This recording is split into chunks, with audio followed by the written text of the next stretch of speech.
एक पति अपनी पत्नी से बहुत प्यार करता है। दोनों की लव मैरिज हुई थी। दोनों के परिवार वाले इस शादी के खिलाफ थे, मगर उन दोनों ने उनकी इजाज़त के बगैर शादी की होती है। कुछ वक्त गुजर जाता है और वक्त के साथ साथ दोनों में झगड़े भी शुरू हो जाते हैं।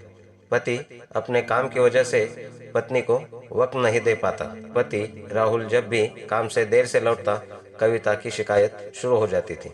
उसकी कोई न फरमाइश होती थी जो अधूरी रह जाती थी। उसकी कोई भी इच्छा पूरी नहीं होती थी, जैसे कि घूमने जाना, होटल में खाना खाने जाना। ऐसी कोई भी उसकी फरमाइश पूरी नहीं होती थी। कविता को शक करने की बुरी आदत थी, जिसकी वजह से उन दोनों में झगड़े कम होने का नाम ही नहीं ले रहे थे।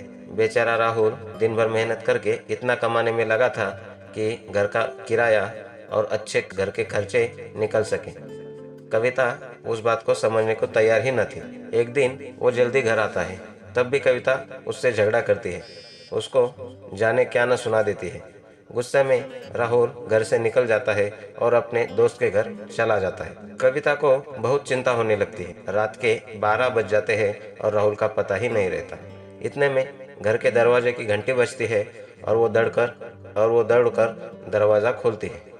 कविता को दरवाजे पर राहुल नहीं बल्कि पुलिस वाले दिखाई देते हैं। उनके हाथ में राहुल का कोट होता है और वो बताते हैं कि राहुल का एक्सीडेंट हो गया है और आपको हमारे साथ शिनाख्त के लिए चलना चाहिए।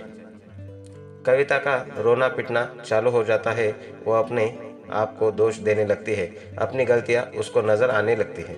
मन ही मन वो अपनी हर भूल की माफ़ी मांगती है।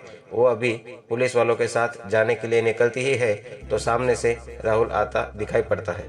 वो भागकर उसके गले लग जाती है और उससे माफ़ी मांगती है। उसका रोना बंद ही नहीं हो रहा था। जब पुलिस राहुल से कोर्ट के बारे में पूछती है तो वो बताता है कि एक चोर उसका कोट लेकर भाग गया था। शायद उसका एक्सीडेंट हो गया होगा। इस हादसे के बाद कविता कभी राहुल से झगड़ा नहीं करती, कभी शक नहीं करती और प्यार से रहने लगती है। दोस्तों, शक वो बीमारी है जिसका कोई इलाज नहीं होता। हो सके तो दूर रहो शक की बीमारी से। दोस्तों, शक वो बीमारी है जिसका कोई इलाज नहीं होता। हो सके तो दूर रहो इस बीमारी से।